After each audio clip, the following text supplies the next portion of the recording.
think we're here. Right. So, not actually, well, yeah, food review basically. So it is a, can you see it? No, I can't get it into focus. Basically, they did a chicken pesto sandwich. So, let's check it out.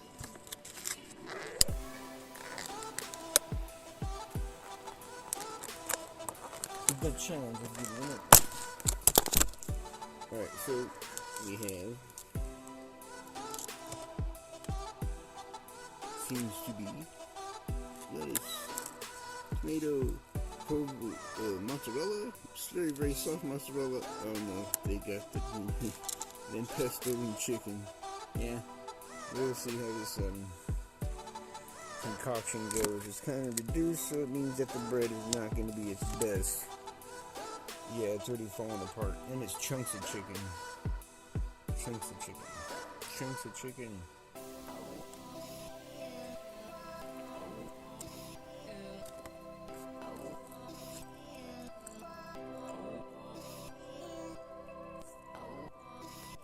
Well,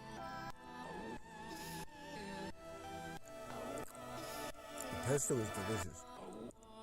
The mozzarella is the chicken, yes. The greens, I guess, kind of go with it, but because of the oldness, you see the bread kind of broke. There's so much moisture in the mozzarella and the pesto sauce. Kind of just did the bread in, so it's definitely not easy to eat and hold at the same time. It's not a driving sandwich, I could just say that.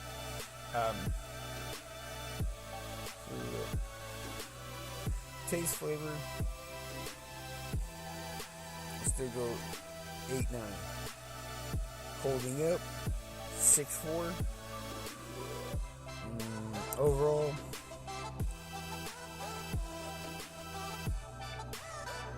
I want to say 8-9 still. 8.7. Okay, yeah, that's pretty much the review. Oh, besides the fact that I got a sample, it's basically a jalapeno cornbread, I believe, strawberry shortcake something, and a brownie. So there you go. Now, review here is basically that the way they cut the chicken, chunked chicken. I saved the spot basically that has it all, but there were spots that were no pieces of chicken, and then other spots that are like an abundant amount of chicken. So yes, normally I take them all apart, and then redo it, just since I used to do it a long time ago for a living.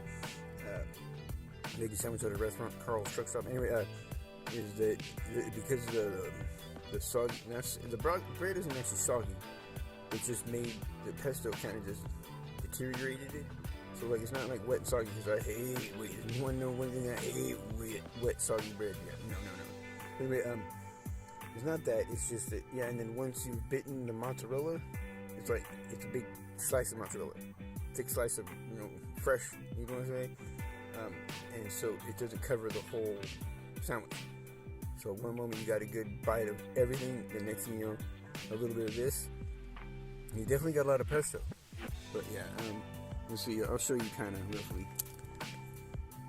Can't tell if it's getting in.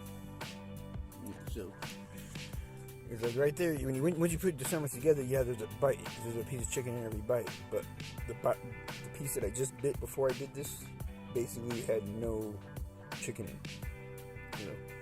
And I think it had a piece of mozzarella, so that kind of basically to add on to the pesto sandwich review that I didn't think about. I was like wondering, usually the pesto would have like a good amount of salt, and then the other mozzarella kind of would take away. And then I realized that there wasn't any mayonnaise, and I am a mayonnaise freak. I do like mayonnaise. Yeah, that's my white stereotype. And besides, I can't jump to.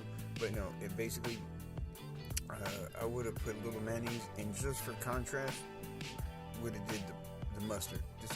I like tiny mustard, or what I call the light mustard, mayo mustard, where you do mayo, and then you basically put the dab of mustard, so you get the flavor of mustard, but you're not overwhelmed by the mustard. And that's I think that would have been really good. Probably would have went really well on one side. either did a little mayonnaise with the pesto, or did slight mustard to the contrast with the pesto, because you need that little bit of vinegar in a sense, at least in my opinion. But see, the chicken does cover once you put it all together, but there will be a bite here and no chicken. Then there will be a bite here with no cheese. So 2 pieces of cheese would have been nice. Well, now I can understand why they do the review, you know, like he does the taste it, does everything, and then kind of gives it a score. Because, I mean, I still give it the 9.1, I guess, in a sense, but there was issues, like it did have the chunk of whatever was in the pesto. I think it was a little crunchy. I thought it was in the tomato, but no, it ended up feeling like it's part of like an herb, whatever they put in the pesto, probably. That's one thing, I don't know which one they use, but I know that the ones they sell there at Sprouts, unfortunately, I don't like.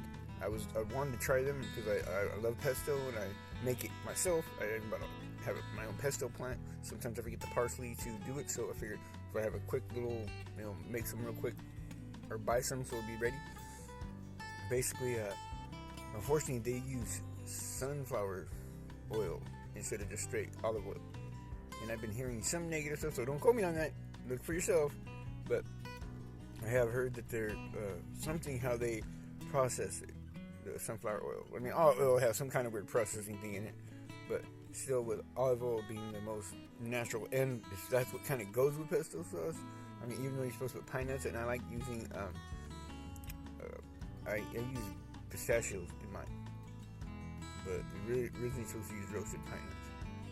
Alright, sorry, I was looking up over there. Alright.